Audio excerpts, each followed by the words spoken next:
Hello and welcome to warrenthornton.com, Monday to Friday, 6 p.m. to 8 p.m. GMT. You can sign up for our free newsletter. And our guest and special guest tonight is Sarah Bills from DD Geopolitics. Good morning, Lee. Amongst other news, what have you got for us?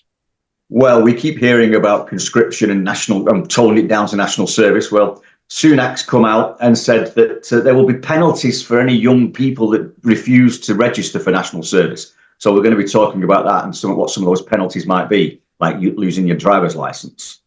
We're also going to be talking about bird flu again, because bird flu continues to be promoted by the New World Order, the globalists, call them what you will. And in this case, it's Australia again, with the cull of 100,000 more birds. That's 500,000 in a week.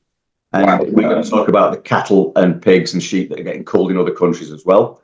And then we've got BlackRock, who have invested $550 million in the world's largest direct air capture plant. Direct air means taking 500,000 tons of CO2 out of the environment every year. And this is basically terraforming the planet. So wow. That's where just like aliens. Just like aliens. So we're going to be talking about that, amongst a couple of other things, some really surprising and one quite worrying element. So what else do you have for us, Warren? Well, what we've got is the media completely lying in the polls, where there's a poll coming out saying that Labour are going to win 500 seats. And of course, the mainstream media are behind that because they don't want Reform doing well. But Reform are surging. They are now second in the polls above the Conservatives, and they are only 11 points behind in the proper poll that was done with Labour on 35 and Reform on 24%.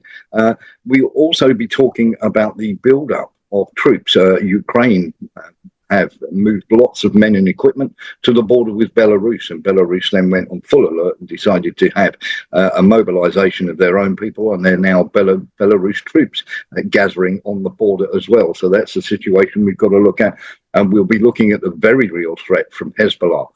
Cyprus is now under threat, and they are trying to say, no, we're peaceful, we've done nothing wrong. But they have allowed Al-Qatiri Air Base to take off British spy planes, who have then targeted for the Israelis where these refugee camps are, and have assisted in the Israelis killing and maiming people in this genocide, along with American weapons. Hezbollah, the Americans have also turned around and said that Lebanon is now a legitimate target. So Hezbollah have now said that Cyprus is a legitimate target. All this and more you can see at warrenthornton.com.